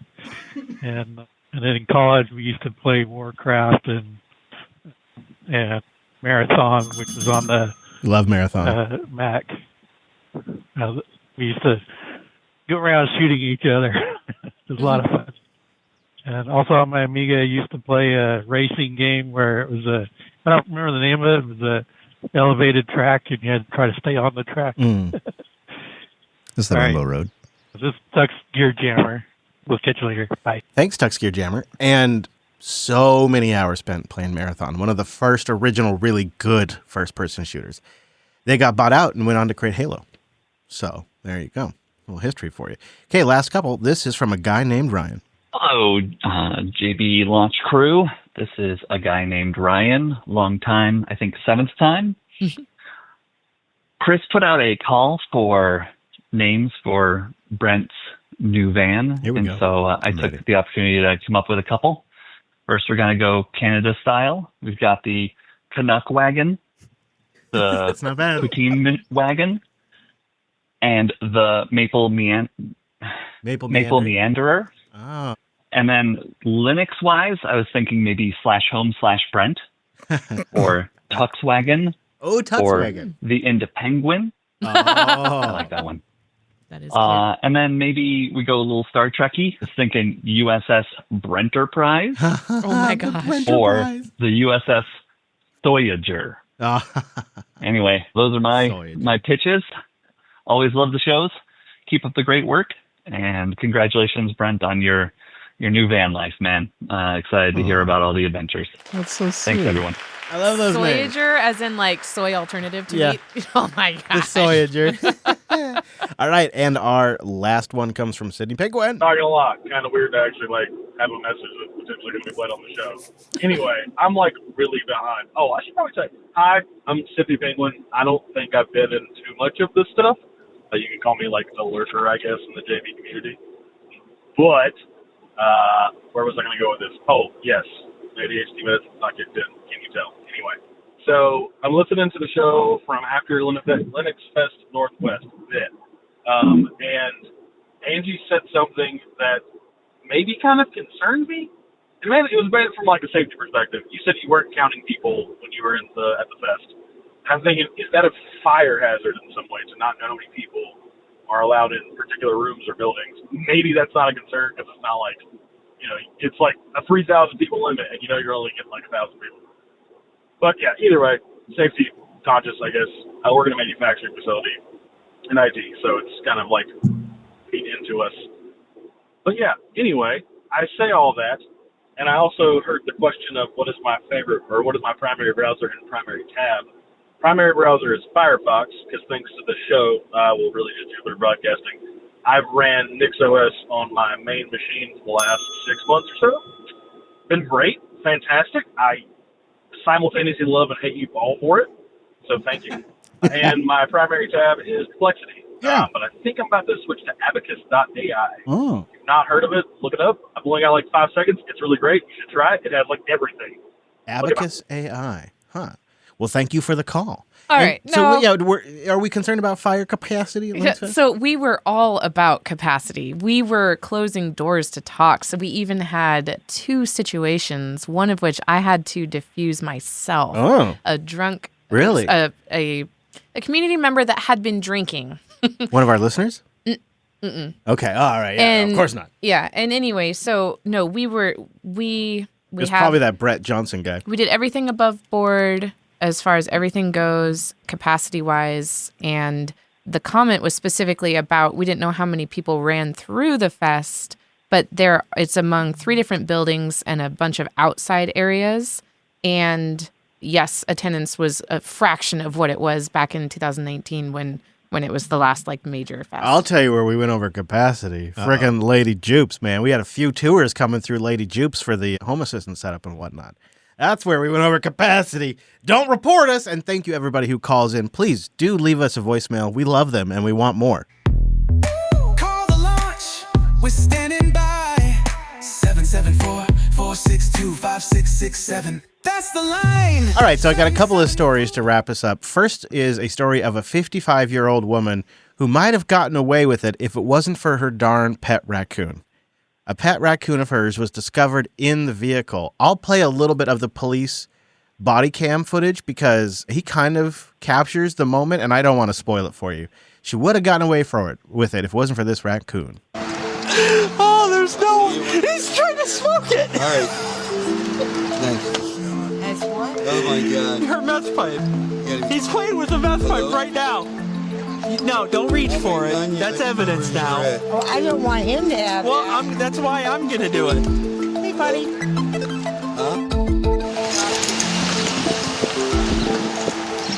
So he walks up to the lady. All right, well, your raccoon gave you away. Oh, no. Yeah. So this gal, she had hidden the meth pipe in her car, but then after the cops arrested her, the raccoon came out, digged the meth pipe out, and I'm not kidding, literally puts it up to its mouth and holds it like a human, like it's smoking. They got a still from the police body cam. Oh my goodness! Yep, I saw this hit the social medias, but what I saw was the follow up that the raccoon is okay. Yeah, the raccoon is okay. The raccoon is okay. So there's a trend happening that I think I'm here for it. At first I was like, no, this is dumb, but now I think I'm here for it, and it is Bigfoot is becoming a social influencer. And it's mostly happening here in our neck of the woods in the Pacific Northwest.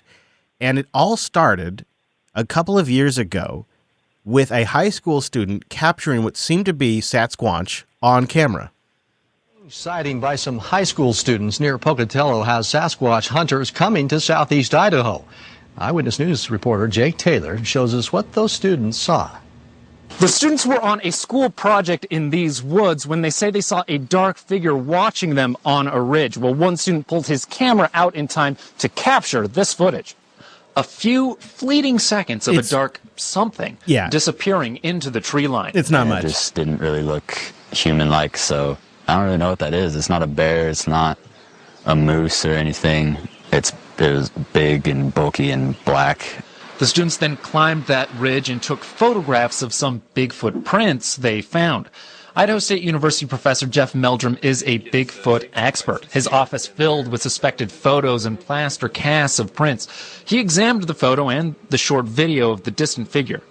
It nevertheless is a large, dark figure that bears a striking resemblance to descriptions of Sasquatch. So they found footprints. They had grainy footage.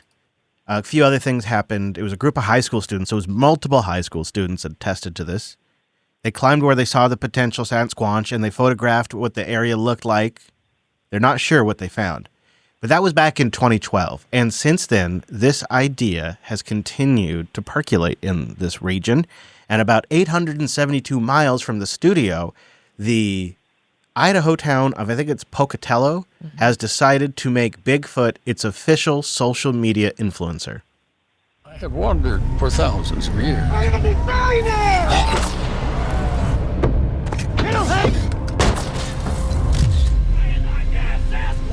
I always had to run and hide. Would I ever enjoy the outdoors?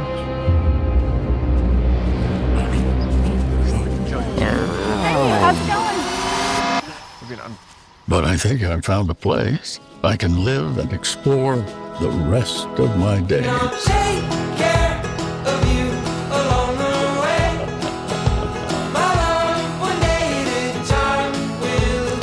Whoa, nice catch! So we see Sasquatch hanging out with people, hiking, climbing, taking selfies, having roasted marshmallows. To the left. Nope, your left.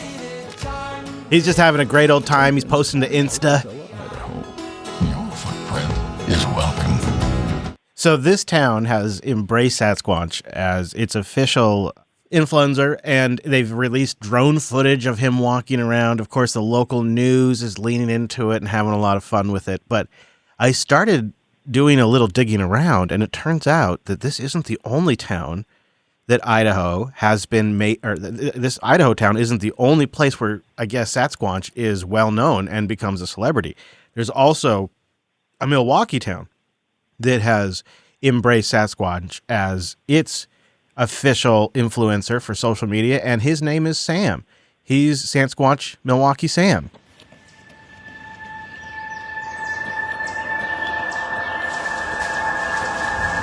They all have these weird videos. Good morning. This is South Milwaukee Sam. My name is Sam. For as long as I can remember, I've lived a very solitary life. People often fear me or think of me as some kind of monster.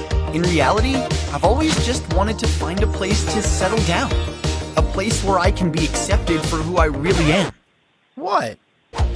Then I found South Milwaukee. Funny how it's almost the same script, isn't it? Isn't that funny? Yep. I like to think there's a business going out there like pitching this Right. idea to various small towns There around actually the is. U.S. There actually is. You got it. That's where I was going. They figured out a business, and they go around, and this is what they do: is they help them make this brand up. But you see, in Herman, Utah, or I'm not exactly sure how to say it, Harriman, Utah, they wanted something a little different, so the company there worked out a Yeti mascot. Oh my god! It's a Yeti. Can you believe this? So, get in on the fun. I say we should have thought of this. Maybe we could get it. What about Bigfoot podcasts?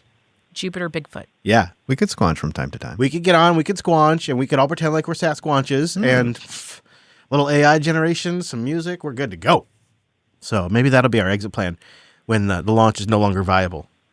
That'll be we'll pivot. Anyways, there's more in the show notes if you're curious. You can go watch South Milwaukee Sam on Insta, or you can watch the Bigfoot in Pocatello from Idaho. At Bigfoot Pokey, Poky. It kind of works because kids love this stuff. So if you're like on a family trip, it works. I noticed on our trip up the coast from California all the way to Washington. Yep. There were several little stops that had Squanch-themed paraphernalia. Well, I'll tell you the truth, and I wasn't going to bring this up in the show because I'm above all this, but since you clearly just brought it up. You're welcome. Sasquatch is a Washington, maybe Oregon phenomenon. It is not an Idaho phenomenon and not a Utah phenomenon, and they are aping on our cool. Aping. They're aping on our cool. They're squanching. They're squanching. They're seriously squanching. Yeah. Every traveling fair has tons of Bigfoot stuff. I mean, so it's really our thing, and that's why on Oregon and Washington coast you see it because that's actually where Bigfoot lives. Bigfoot as a service. Bigfoot as a service. Bass. Why didn't we think of that? It's so obvious. It is. It's one of those business ideas you think of and you go, man. Oh, man. All right. Well, we're going to wrap it up there. It's a long episode, but we will not be here next week. So we wanted to leave you with a little something and maybe a business idea or two. We're all about the big investments here. I looked at a property this week for you, Ange. You wouldn't believe it. It had cement corridors underneath it, like from X-Men. It was crazy. Yeah. I think I have a final reflection for this episode. Oh, yeah. What is it? Well, it's about the trip that we did and the crazy mechanical adventure we've been on and the vehicle that we resurrected. Sure. And my question for you, Chris, is would you do it again? Yeah, I do it every quarter. Whoa. I would. Or I do it at least twice a year or something. It's a better vacation than a vacation. Wow. Yeah, I could see that. Okay, well, listeners, if you have if you got an old van. Better than Boston. You probably will be better than Boston. Yeah, if you got an old van you want Brett and I to come rescue, send us a boost. Let us know. I'm in. All right. So no episode, but you can catch the back catalog at weeklylaunch.rocks. And then after the Red Hat Summit trip, we'll be back to our regular schedule, which will be live on Tuesdays. We'll try to update jupiterbroadcasting.com/calendar so you know what's up. Or if you get a Podcasting 2.0 app, then you'll just know in your app when we're live and when a new episode's come out. You don't have to worry about it. We will release on Wednesday mornings, as always. Thank you very much for listening, and thank you for sharing the show. From the beautiful Pacific Northwest and the mighty American West Coast. Thanks so much. We'll see you next time.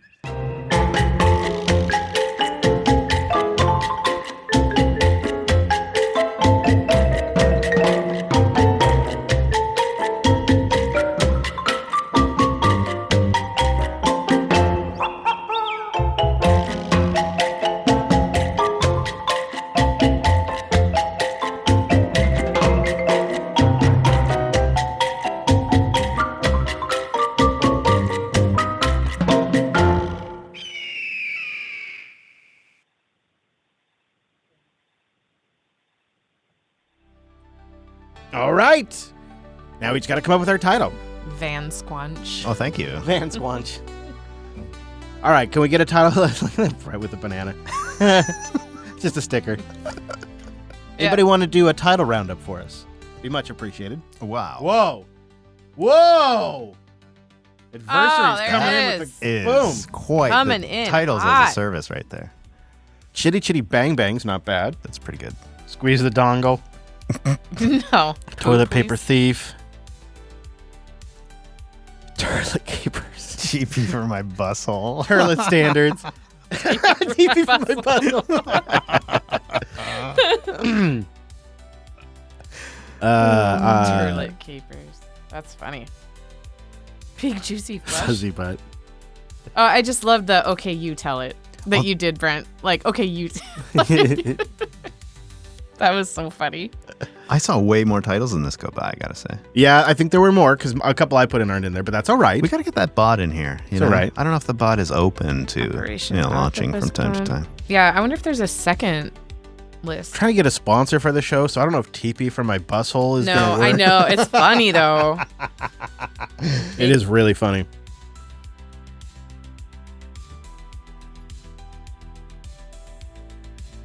Yeah, I think we're missing some. There were some great ones going by.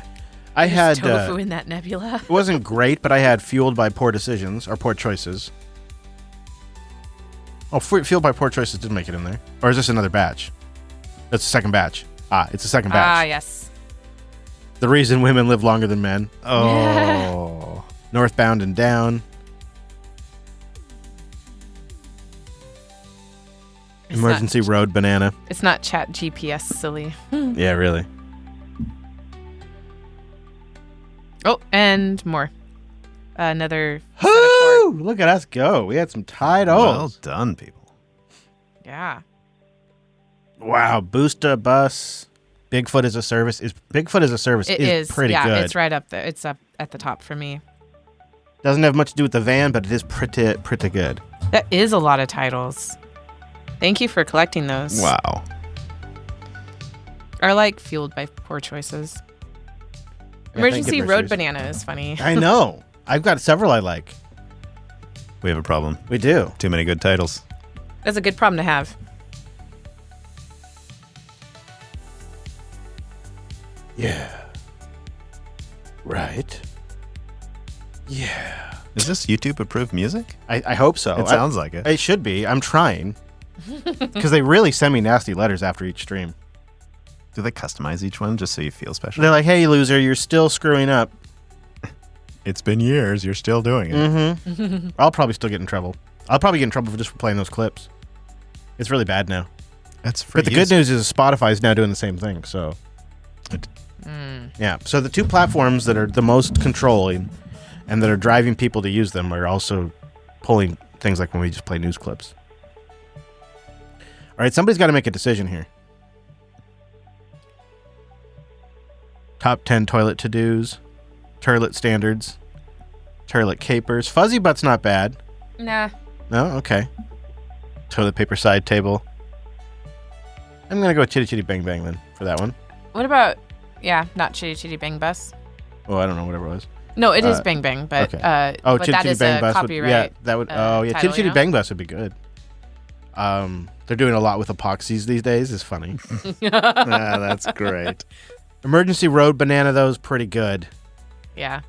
Can we get around 4? A top. If adversaries. Bigfoot as a service has only got one vote. People must be thinking, well, this doesn't really have anything to do with the topic, which, it's good on them. I preferred in that round. There's tofu in that nebula, but that makes no sense for the episode, but I really like it. There's tofu in that nebula. Oh, that's rough, man. The polls have a 20 option limit. That's a lot of titles. We can pick something, I think. Bigfoot as a service has 4 votes now. People get into it. Yeah, I got to it. Okay. Maybe we go with that. Should we go with that? It's so funny. It's perfect because you've been trying to get me to do the chickens as a service. Oh, right. Right. And, sass and whatever. Yeah, I do agree. All right. I think that could be a winner. I could live with that and be happy with that. I think I could do it. I have an alternative Chris is in love with another man's van song. I don't know if I just picking one random from what I created from the batch this morning to wrap us up. So I apologize if it sucks. Some of them were good. Some of them were stinkers. Had an interesting mix this morning. But we had a bunch of different ones I tried. So I'm going to leave the members with that. Just wanted to say thank you, members, very much. Of course, thank you, everybody listening in the live Mumble and, of course, in the live stream as well. Hope you enjoyed the nice, big, extra, supersized American edition of the launch. Right, Brent? A Bigfoot edition. Right, Mr. Johnson? Right. Mr. Brett Johnson. All right. See you for LUP, members.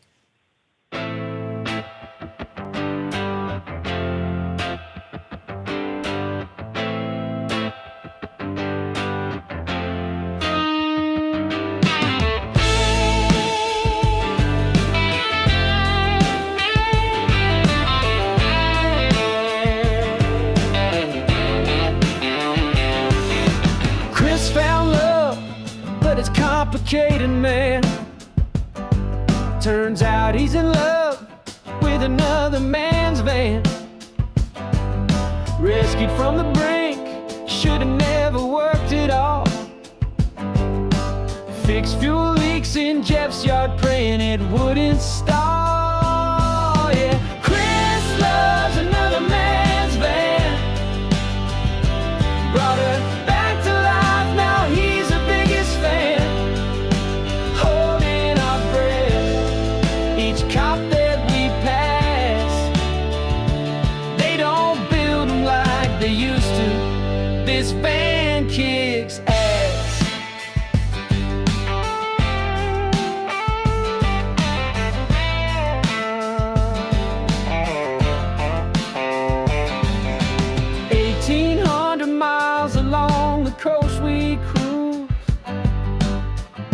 Clint's heart fell deeper every turn he used. Chris felt the spark, he just couldn't resist. Old Van Charm, man, it shouldn't feel like this, yeah. Chris loves another man's van. Brought her back to life, now he's the biggest fan. Holding our breath, each cop that we pass. They don't build them like they used to. This van kicks ass. Look out now, boys. Are you ready to do the rigmarole? Yeah, man. Well, go on where I told you. Do like I told you. Because everything is. Oh. Look out now. Here we go. Watch it. 1, 2, 3, 4.